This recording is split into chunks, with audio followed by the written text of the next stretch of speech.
Seguimos analizando todo lo que ha acontecido después de la entrevista a Miguel Ricard, único condenado y asesino confeso de los crímenes de Alcácer, en el cual pone de nuevo el punto de mira en todas las personas que participaron en estos hechos, además de él, que él, bueno, prácticamente sugiere que él estuvo obligado a estar allí, que fue un partícipe prácticamente nulo de estos hechos terribles acontecidos hace más de 30 años y que obviamente mucha gente sigue investigando a día de hoy. Bueno, en esta entrevista, como sabéis, nombra a Antonio Anglés, dice que prácticamente fue él el que habría perpetrado todo esto.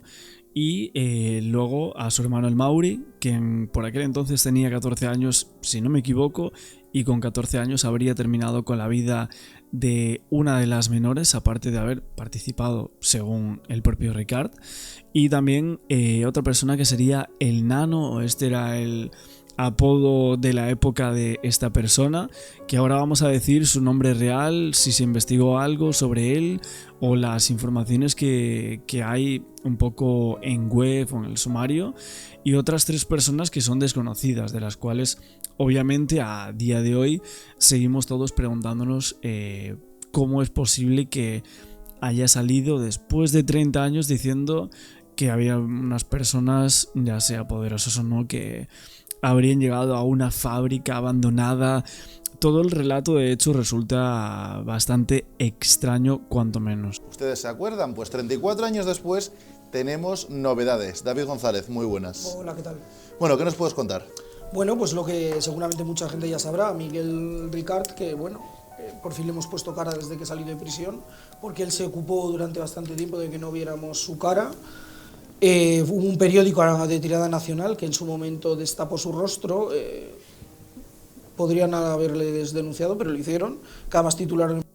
Bueno, ya salió hace 2 años ya, o más de 2 años, en una entrevista en el propio Rincón del Disidente. O sea, es la tercera entrevista desde que reapareció. O sea, desde hace 2 años van 3 entrevistas ya. Entonces no hace 30 años que volvemos a ver su cara, sino... salió en el punto de mira, volvió a salir hace unos años. O sea, Ricard no sale ahora de repente, ni siquiera las declaraciones son tan novedosas, ojo. La portada del Rostro del Mal, y bueno, no ha cambiado mucho Miguel Ricard de esa portada de aquel periódico de tirada nacional con como se ha mostrado ahora. Bueno, lo que ha dado es una entrevista en el Rincón del Disidente, en un canal de YouTube, y donde se ha sumado un poco a las teorías de que no quedó todo muy claro en el juicio que le condenaron a él por el asesinato, violación y tortura de las 3 niñas de Alcácer. Bueno, yo creo que estamos ante uno de estos, como dijo aquel periódico, el Rostro del Mal. Pues sí, estamos junto a uno de los malos de nativitate de nuestra historia reciente. Me congratula saber que no ha cobrado por esta entrevista, con lo cual no le han financiado, lo cual está muy bien. Pero bueno, no ha aportado absolutamente nada al relato de lo que ya sabíamos que ocurrió en el año 92 con estas 3 niñas, con Miriam, Desiree y Toñi. Vamos a contarlo brevemente, en un minutito así. La historia de Alcácer es que es complicada, pero bueno, resumida, muy resumida. Es que son de esos crímenes que además para determinadas generaciones han quedado muy grabados. Eran 3 niñas que decidieron salir de fiesta en la discoteca Colors en Picassent, en una localidad cercana a la suya, en Alcácer, hablamos de la provincia de Valencia. Fue en noviembre del año 93, bueno, nunca llegaron a la discoteca a la que se iban de fiesta, practicaron el autostop, que era algo que todo el mundo hacía a finales de los 80 y los principios de los 90 en España. De hecho, el crimen de Alcácer, una de las consecuencias que tuvo es que los españoles tomamos conciencia con no debes hacer autostop, porque te podían pasar estas cosas. Es verdad que en aquella época se hacía muchísimo autostop. A día de hoy, no sé si gracias a este caso, también otros muchos hicieron creer que no era lo mejor, evidentemente.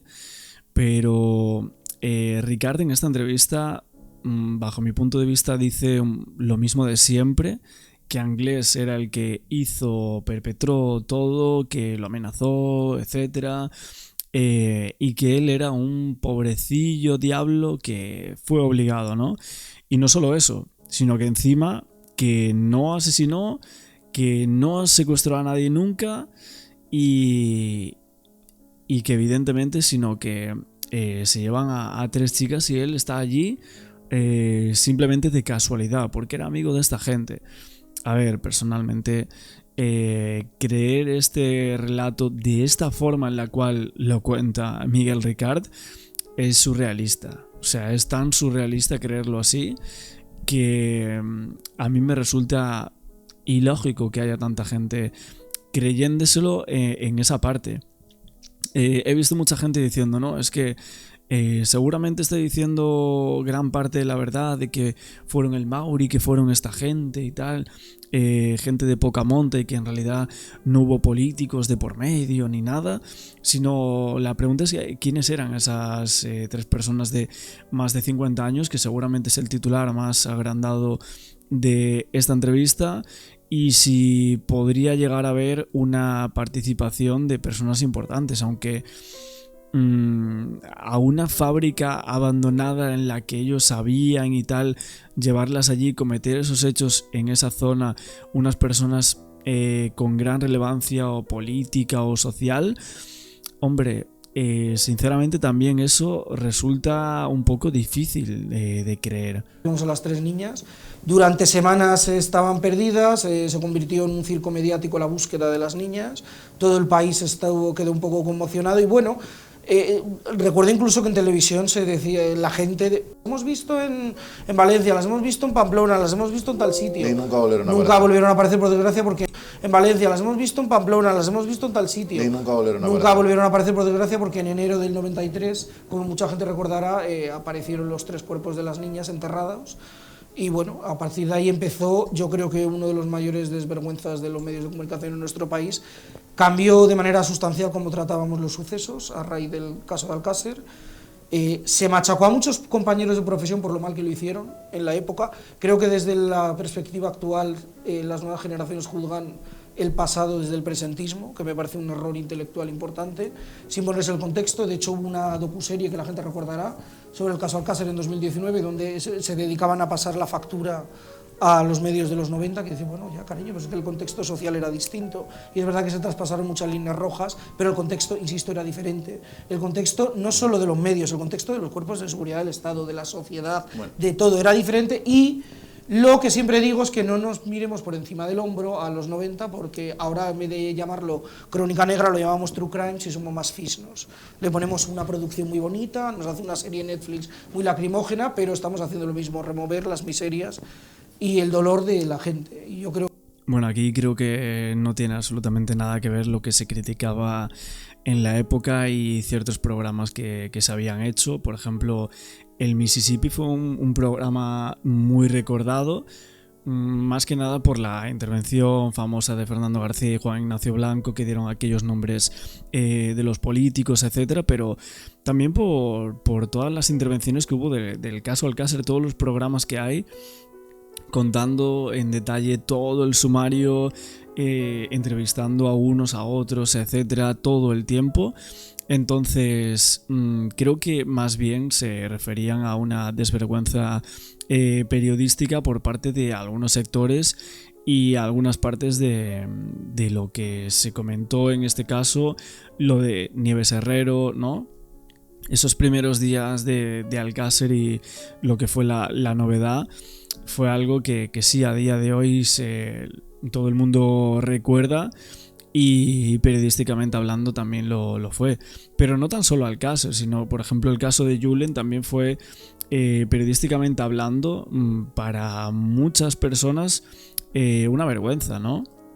En España los medios de comunicación diciendo el tema del hermano de Julen, etcétera. Entonces, no sé, y ese caso fue hace tan solo unos años atrás, no hace tanto. Alcácer es de hace 30 y pico años, entonces estamos más o menos un poco en las mismas tesituras, ¿no? O sea, el periodismo en este país como tal y lo que funciona hacia la gente en un caso mediático no va a cambiar ni hoy, ni mañana, ni nunca. Creo que en el caso de Alcácer se traspasaron, insisto, todas las líneas, pero se siguen traspasando. Vale. Porque ahora mismo se ha sentado este señor en un podcast. Señor, ¿cómo se descubre que es el asesino? Bueno, es que fue muy evidente. Muy breve. Todo. Muy breve, pues bien, en el lugar donde aparecieron los cuerpos de las niñas, en la Romana, que era un paraje, apareció una receta de papel a nombre de uno de los hermanos Anglés, de Mauricio, si mal no recuerdo, que era para un tratamiento contra una enfermedad venérea. Lo que pasa es que lo había utilizado otro de los hermanos Anglés, el célebre, tristemente célebre Antonio Anglés, y había utilizado el nombre de su hermano. De llegar a Anglés a Antonio y de Antonio a Ricard fue porque eran pili-mili dentro del mundo delincuencial en Valencia. Fue muy sencillo para la policía y enseguida les descubrieron, con una diferencia, que Antonio Anglés consiguió huir en una huida bastante rocambolesca y que dejó bastante avergonzados a los cuerpos de seguridad del Estado, hay que decirlo. Lo llevan siempre como una especie de...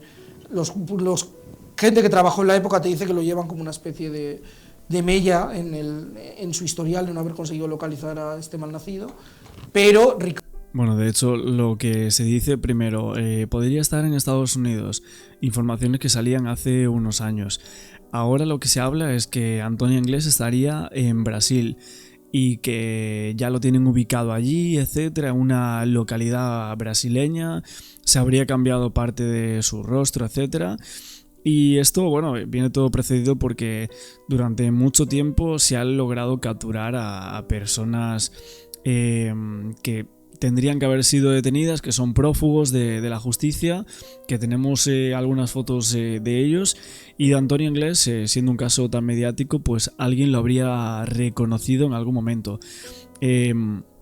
Si van a ser capaces de pillarlo o no, si es que estuviese vivo, según estas informaciones, yo personalmente creo que Antonio Anglés no está vivo, que la fuga no existe, o sea, la fuga de Antonio Anglés resulta bastante increíble llegar a creerla, que se fugue por toda España, que si Minglanilla, estando aquí, allá, Valencia, logrando llegar hasta Lisboa, desde Lisboa coger ese City of Plymouth, que justo alguien lo ayudase en ese barco, que le abriese la puerta, luego que se tirase en aguas internacionales, luego llegase hasta Dublín, a saber cómo, porque allí supuestamente lo estaban esperando, y luego se fue a América en otro barco. Consiguió ir, estando buscado por toda la policía allí, pero él de algún modo consiguió entrar allí en ese barco y de ahí desapareció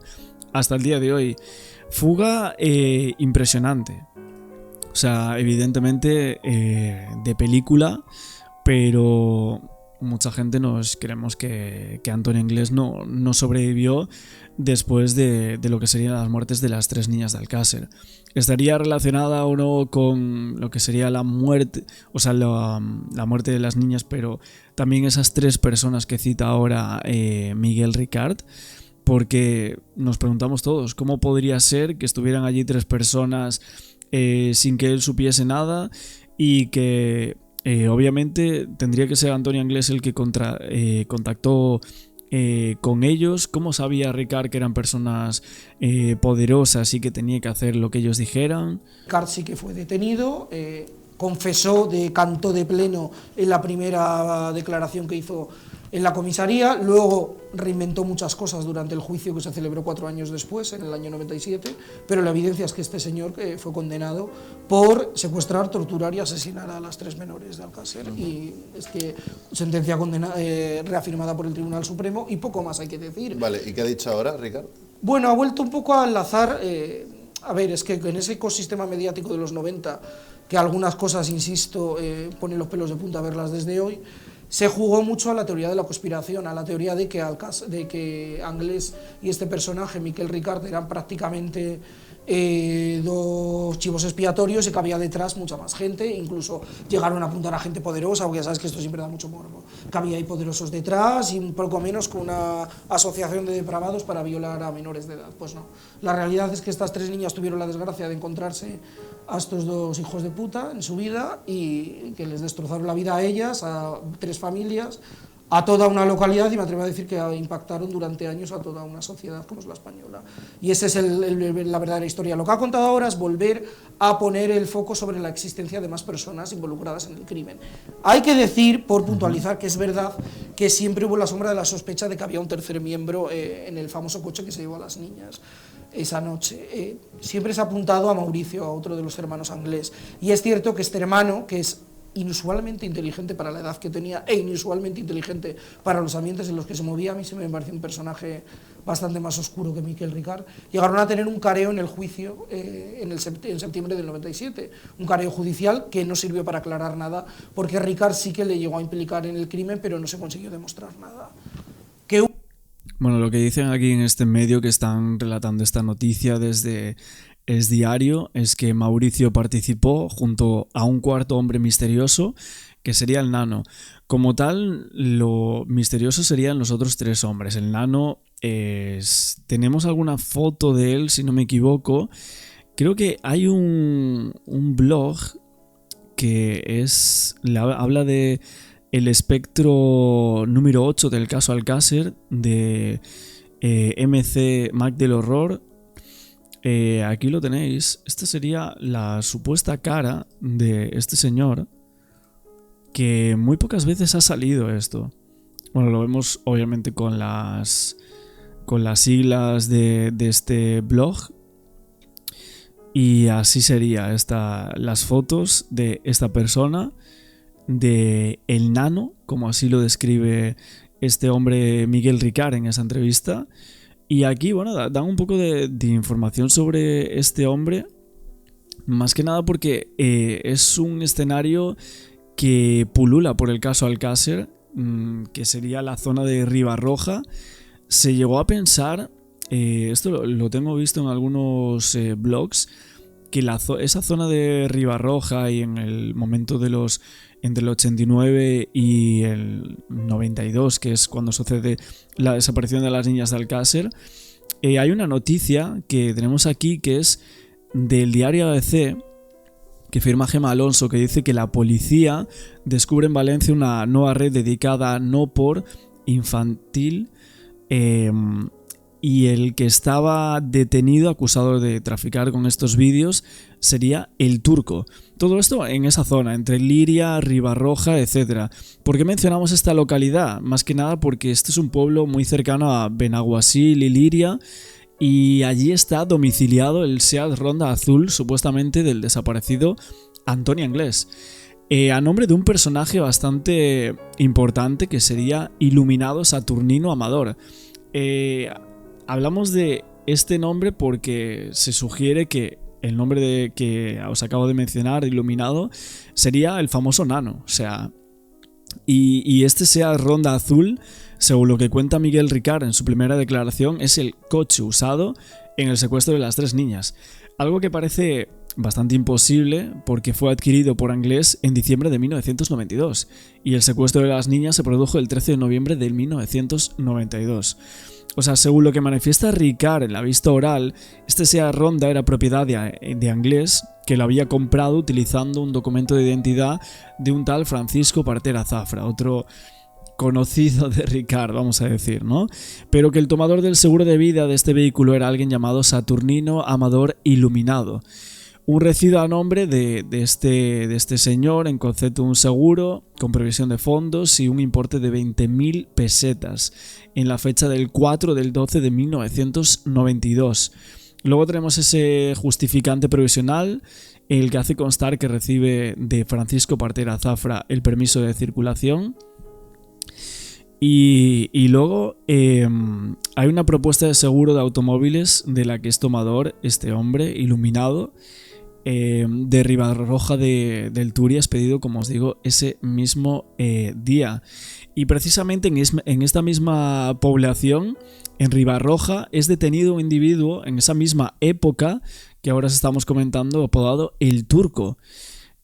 Más que nada porque una adolescente de 15 años encontrada llorando en las inmediaciones de la vivienda de este hombre abría de nuevo la tapa de este hombre y de los oscuros asuntos sexuales que había de menores en aquel momento en la zona valenciana, en la Comunidad Valenciana, y se expedieron o se intervinieron hasta 300 películas de carácter íntimo con no por infantil, que bueno, no podemos comentar mucho por aquí en YouTube, ya sabéis, pero podéis buscarlo en algunos blogs. Nosotros damos alguna información para que la gente, si quiere buscar esto, pueda llegar a hacerlo. Es un poco de información que quería comentar también en este vídeo y vamos a seguir viendo esto.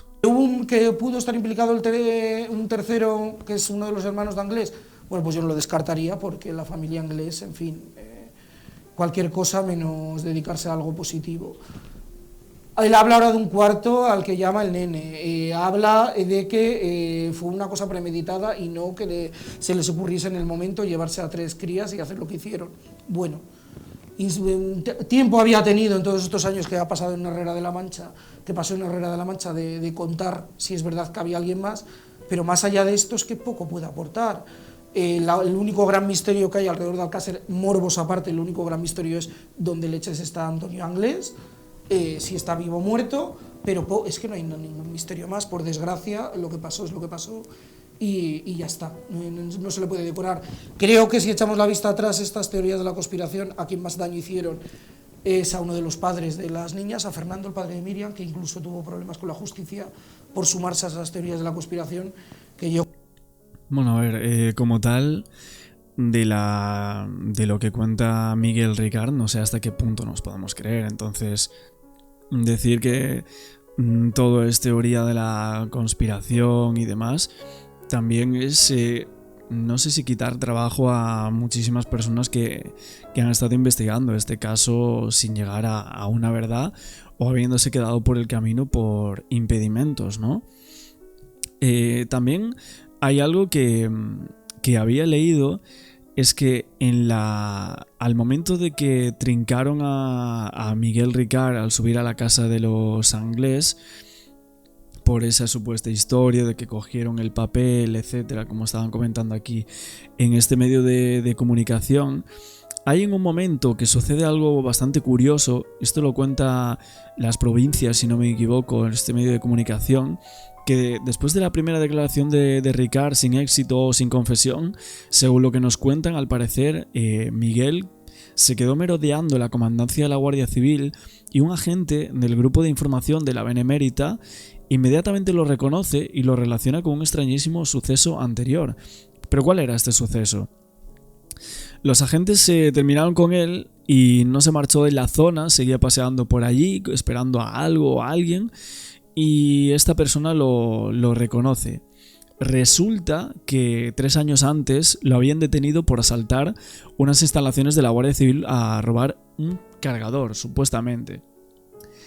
Y aquí volvemos otra vez a Ribarroja, porque a Ricard, al igual que el turco, este traficante de Nópor, los habían trincado anteriormente por asuntos similares, o sea, asaltar cuarteles de las fuerzas y seguridad del Estado para robar algún tipo de material, un cargador u otra cosa, ¿no? Y a Miguel Ricard, según este relato, lo tuvieron que detener 3 años atrás, en el 1990. El problema es que en la diligencia de antecedentes policiales del sumario, pues esta detención no figura, lo cual es extraño porque en la hemeroteca no hay rastro de este delito grave, que sería robo en el interior de un cuartel de la Guardia Civil. Entonces, ¿por qué esto no estaría informado? ¿Y por qué se sacaría así? O sea que curiosamente en la población de las 3 niñas de Alcácer se produce un misterioso robo en el interior de un cuartel de la policía local, en la que son sustraídas 5 armas, 2 revólver calibre 38, 3 pistolas 9 mm Parabellum, que desaparecen de los armeros del cuartel de la policía local de Alcácer en 2011. Y esta noticia, como todo lo que afecta a este pueblo, parece que se quiso silenciar. Y bastante extraño, ¿eh? Yo creo que en parte por lo... Bueno, en fin, te quedó muy tocado psicológicamente por lo que ocurrió en ese caso. La historia de Alcácer, fíjate, tiene una lectura muy tremenda, que es que, como pasa de costumbre, le han ido bastante peor las cosas a las familias de las víctimas que a la familia de los asesinos. Las 3 familias quedaron destrozadas, algunos matrimonios de los padres se rompieron, tuvieron problemas económicos, Fernando incluso problemas judiciales, el padre de Miriam. Sin embargo, la familia Anglés les ha ido de puñetera madre, han tenido muy buena fortuna económica, hay que decirlo, y bueno, es de estas veces, de estas situaciones en las que dices, qué pena no poder decir nada bueno, pero es que me temo que del caso Alcácer no se puede sacar ninguna conclusión positiva a ningún nivel. La vuelta de Miguel Ricard sí que la destaco en un sentido, Cuando él le sacan de prisión por aplicar la doctrina Parot, hay que recordarlo, él sale por un error de nuestros políticos a la hora de legislar. Se hizo, mira, ahí vemos la familia Anglés, la verdad es que era una familia siniestra. Recomiendo desde aquí leer un libro que se llama Viaje al infierno de Alcácer, que es un libro sobre la familia Anglés y sobre el mundo en el que se movían y, en fin, el mundo de violencia y de crueldad en la que se movía toda la familia, que es tremendo. Volviendo a lo que estaba diciendo, cuando se aplica la doctrina Parot, insisto, por culpa de unos políticos que legislaron estupendamente bien y se llegó a Europa, les tiró abajo y tuvieron que salir violadores, asesinos y terroristas a Manta, que nadie se escandalizó en la época, también hay que decirlo, tal vez porque solo nos escandalizamos cuando gobiernan unos y no cuando gobiernan otros. Esto pasó en los años de Mariano Rajoy, hay que recordarlo, y entonces este señor salió de prisión, cuando salió de prisión pasó una cosa muy curiosa. Los medios estaban como llenas a las puertas de Herrera de la Mancha. Yo no lo critico porque seguramente de haber estado en aquel momento me hubiese tocado hacer lo mismo. Y uno de los compañeros que estaba de prensa del programa Espejo Público, repito, Espejo Público, Antena 3, se llegó a colar que él llegó a salir tapado embozado con un pasamontañas y no se le llegó a ver la cara. Y uno de los compañeros de Espejo Público se montó en un tren con él y le grabó una entrevista de media hora. Esa entrevista nunca se emitió en Antena 3 porque... Bueno, esto fue justo cuando salió de la cárcel Miguel Ricard. Sí que hubo muchos periodistas, Telemadrid, etcétera, que lo habían pillado a Miguel Ricard, pero bueno, hasta hace unos años no apareció una entrevista extensa, ni siquiera, bueno, las cintas también, ¿no? Y todo lo que estamos viendo hasta el día de hoy del caso de Alcácer y que seguiremos comentando en próximos vídeos. Juan Ignacio, abans estaves comentant que hi ha una carta d'un altre germà dels Anglés. Sí, de Carlos Anglés, que envía además desde Brasil, precisamente. ¿Pero quién lo envía? Tu hermano Carlos. No. Vamos a ver, mi hermano Carlos viajó con mi madre y conmigo. Sí, bueno, entonces, por eso te digo, decías tú que no habíais viajado. Te digo porque consta en el informe policial. Pero es menor de edad y... Te digo, decías tú que no habíais viajado. Te digo porque consta en el informe policial. Pero es menor de edad y... Han sido compañeros de atracos. Sí. Además, de hecho, eran los compañeros de atracos porque formaban un trío que eran Antonio Anglés, Miguel Ricard y Mauricio Anglés, pero Antonio Anglés nunca entró en un banco a atracar. Siempre entraban Mauricio y Miguel Ricard. Miguel Ricard empuñaba la pistola, esa supuesta pistola con la que mataron a las niñas, y Mauricio Anglés un cuchillo. Y además es curioso porque uno de los atracos, concretamente el que hicieron al Banco de Buñol el día 5 de noviembre de 1993, concretamente 8 días antes de que desaparecieran las niñas de Alcácer, pues fueron Miguel Ricard y Mauricio Anglés en una moto, en una Derby Variant, en una moto de 50 centímetros cúbicos, una moto pequeñita, a atracar el banco. Parecía prácticamente un atraco de comedia. Se llevaron 1.855.000 pesetas y Antonio Anglés, con esa fama de duro, de violento y de terrible, les estaba esperando en un coche a 4 kilómetros del banco. Y así lo ha declarado Mauricio en el juicio, que les hizo esconderse dentro del maletero a los dos, al Mauri y a Miguel Ricard. Coño, pero ahí te sobra la moto. Lo único que haces es estorbarte. Si tú tienes que coger la moto, subirla en una furgoneta, bajarla 10 kilómetros porque no puedes andar con ella, das el atraco, la subes a la furgoneta, la subes otra vez 10 kilómetros para enterrarla, te estorba la moto. Sí, la verdad es que... Vamos, a mí me estorbaría. A lo mejor a ellos no. ¿Usted ha subido alguna vez con chicas a las casetas? No. Nunca. Nunca.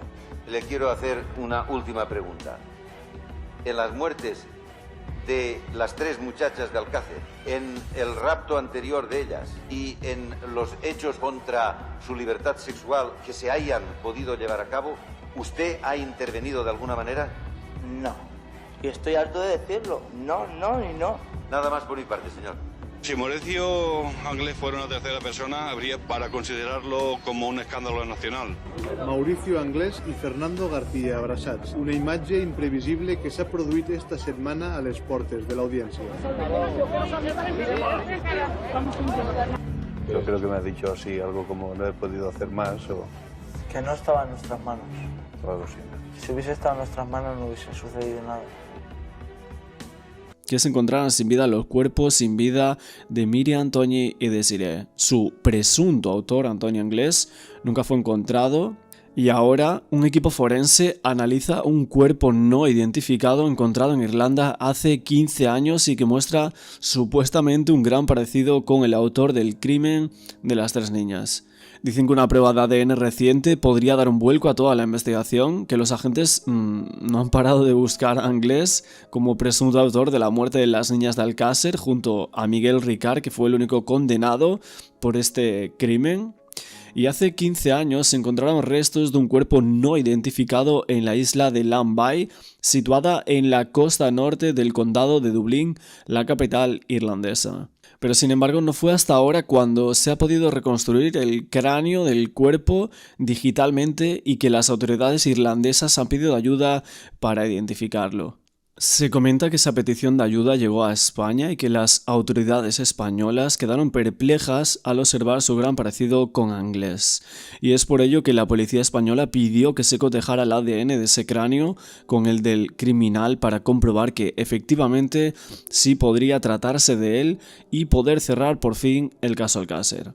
En Irlanda ya trabajan para poder extraer el ADN de los dientes y realizar esa comprobación. Pero es que el resultado de este proceso no debería demorarse mucho y podría estar resuelto en 15 o 30 días. Pero la policía española espera con impaciencia esos resultados de ese trabajo, ya que de confirmarse que el cuerpo pertenece a Anglès, el caso quedaría cerrado más de 30 años después y se pondría fin a la orden de búsqueda internacional que pesa sobre él. Sin embargo, si esto no sucediera y no fuera él, aún se le seguiría buscando y se le podría llevar a juicio, ya que el caso no prescribiría hasta el año 2029. Antonio salió de la cárcel Modelo de Valencia con un permiso carcelario de 6 días el pasado mes de marzo y no regresó. Fueron los que hicieron que se le concediesen 2 permisos, uno del cual volvió y el segundo que fue el que quebrantó. Dice que puede ser un presunto asesinato desde las 3 niñas de Alcácer.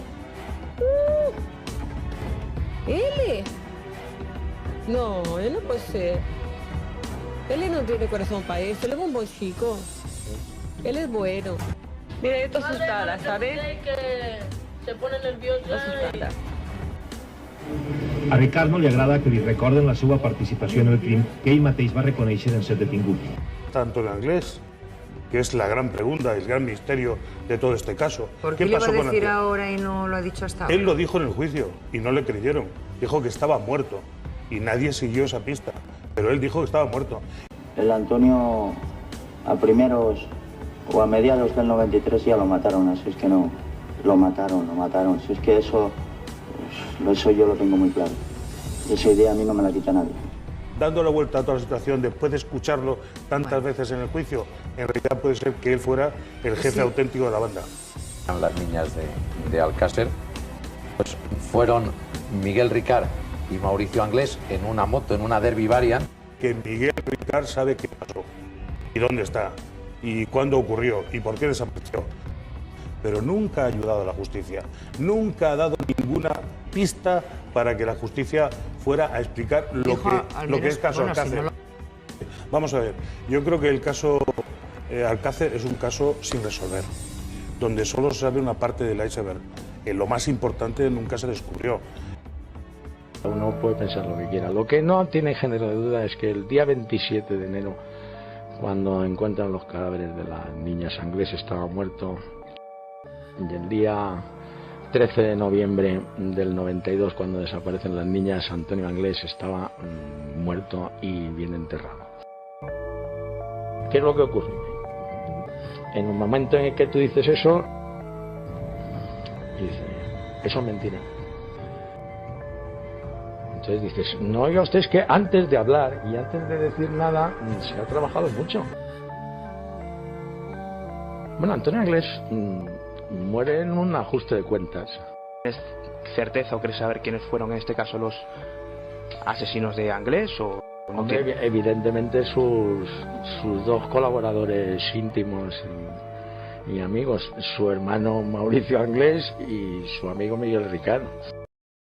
El Antonio a primeros o a mediados del 93 ya lo mataron, así es que no, lo mataron. Si es que eso yo lo tengo muy claro. Esa idea a mí no me la quita nadie. pues a lo mejor podemos tener el final de esta historia, o quizás pues sea el principio de otra.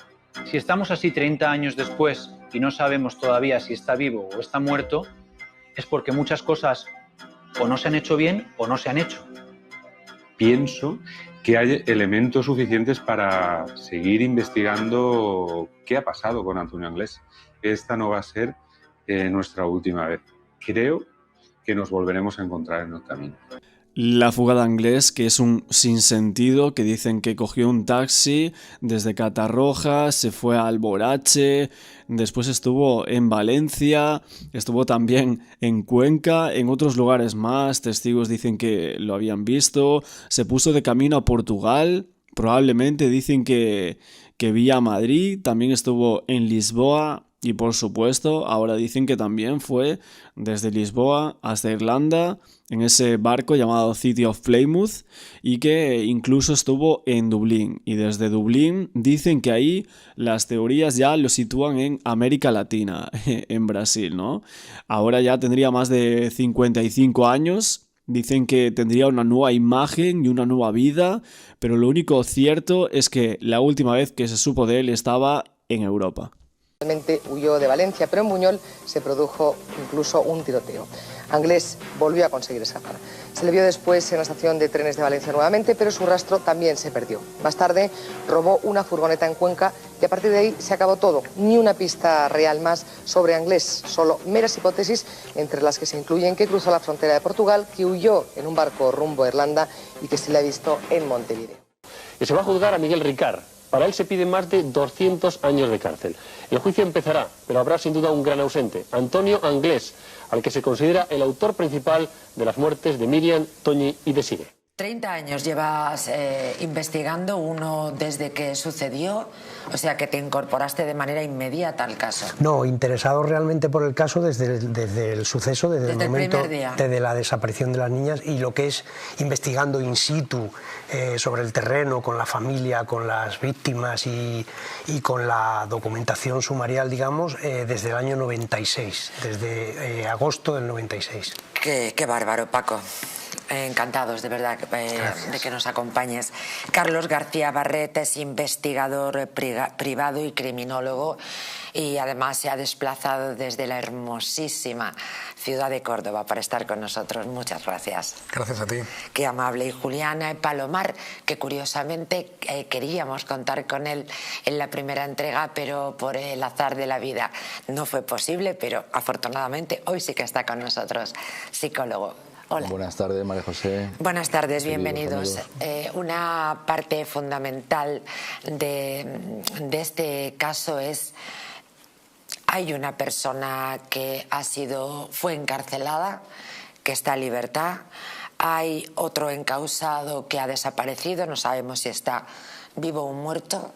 Hay algunas dudas sobre si verdaderamente las niñas fueron asesinadas y torturadas en el lugar en el que las encontraron, o quizá no, o quizá alguien las trasladó. Y ya hay otra duda impactante, y es si fueron dos, uno que no está, pero que muchos pensamos que no está muerto, que es Anglés, o junto con Ricard, o si había más de dos personas. Paco. Vaya, venga, empezamos bien. Y fijaros que he repetido 2 veces las dudas fundamentales de esta segunda entrega de La huella del crimen. Porque pueden haber muchas más en la próxima hora y media, pero estas son de libro. Hay muchas dudas y seguirá habiendo dudas sobre el caso Alcácer por distintas razones. Y una de ellas principal es achacable a las instituciones públicas. Que era donde nos quedábamos hace 13 días, es achacable ¿verdad? a las instituciones públicas que claramente incumplen un mandato de la propia sentencia del Tribunal de la Audiencia Provincial de Valencia, corroborada después por el Tribunal Supremo, donde se ordena que se investigue la posible participación de otro u otros en el crimen. Hasta donde llega mi conocimiento, en esa pieza separada que se llama Sumario B, que también se ordena que se abra y se ponga en funcionamiento para la búsqueda y localización de Antonio Anglés, de Antonio Anglés para ponerlo a disposición de la justicia. Ahí sí se realizan investigaciones encaminadas a la búsqueda de este señalado, vamos a llamarlo, porque no podemos llamarlo autor todavía, de ese posible autor o de ese sospechoso. Tenemos que llamarle señalado. No, bueno, se me ha escapado bien el término. Sospechoso. Vale. Quiero decir que no podemos llamarle el asesino, no podemos decir el asesino porque no ha sido ni hallado, ni enjuiciado, ni condenado por ello. Entendido. Por lo tanto, es un sospechoso, incluso el sospechoso de ser el autor material del crimen. Pero como he dicho, nadie obedece a ese mandato donde se ordena literalmente por el tribunal que se realicen las pesquisas necesarias, se le ordena al juzgado para esclarecer si en el crimen pueden participar otro u otros individuos. Eso por una parte.